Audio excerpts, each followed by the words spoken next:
Bonsoir. Dans un premier temps, vous excuserez M. Fecteau, qui a dû nous quitter pour se rendre au chevet de sa sœur qui est très malade.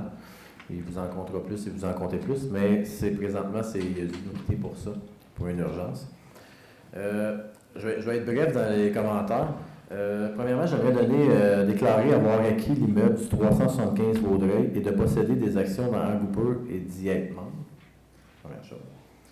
Rapidement, un petit point que je voudrais amener, c'est plus pour sensibiliser la ville pour les gens qui sont à mobilité réduite. J'ai eu quelques plaintes cette semaine en tant que conseiller. Une sur la 10e avenue, que l'aménagement pour le pont qui n'était pas propice pour les gens qui sont à mobilité réduite, puis un autre pour le ruisseau de la Barbotte, le pont qui traverse la Barbotte. Fait que j'aimerais qu'on regarde, si c'est possible, de sensibiliser un peu les gens qui sont dans la salle, qui soient sensibilisés, puis quand on voit des choses qui sont pas commodes pour les gens qui se promènent à mobilité réduite, d'en parler au conseil, puis la ville se fait un devoir de corriger la situation le plus rapidement possible. Pour terminer, je veux féliciter aussi les fêtes de l'Acadie qui se sont tenues en fin de semaine. J'ai été faire un tour. C'était vraiment une expérience à voir. J'ai assisté à la présentation de celui qui faisait des pots en bois avec une façon qui est quand même très différente de ce qu'on peut imaginer avec des outils qu'on ne voit pas souvent non plus.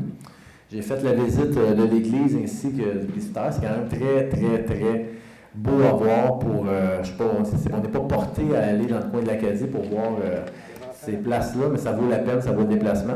Je vais terminer en félicitant, puis le Festival des Montgolfières qui s'en vient, inviter les gens à y aller et à se déplacer. C'est quand même un bel événement de Saint-Jean.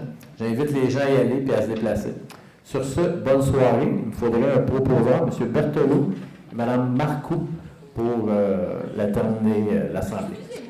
Oui. M. le maire, tout à l'heure, a dit qu'il donnerait une réponse à M. Bessette pour son intervention. Je pense que vous n'avez pas compris ce que j'ai dit, c'est que M. Fecteau a dû s'absenter pour aller au chevet de sa sœur qui a le cancer. J'ai très bien compris, mais il a dit qu'il y aurait un tour de table et qu'on aurait des commentaires. On n'a pas eu de commentaires. Vous n'êtes pas maire suppléant?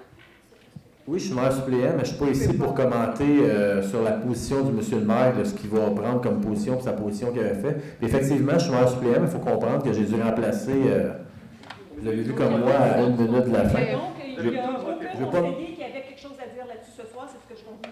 Si les gens avaient voulu se prononcer, se sont prononcés, se sont pas prononcés, effectivement. Fait que je vous remercie.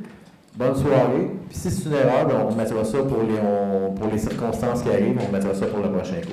Normalement, quand on a une dérogation mineure, que la greffière lit la dérogation mineure, M. le maire a demandé, est-ce qu'il y a des gens qui veulent s'exprimer dans la salle? Non, il n'a pas demandé, il ne voulait pas qu'on parle. On a voulu prendre la parole. Il a demandé à chaque dérogation. Non, pas celle-là. Il a refusé.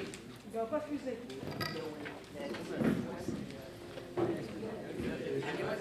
On devait en reparler à la fin. On devait en reparler plus tard, c'est ce qui avait été dit. Oui, c'est juste qu'on aurait aimé savoir le pourquoi de tout ça. Je pense que tout le monde va le savoir, sauf nous. OK. Non, mais nous aussi, on est intéressés à...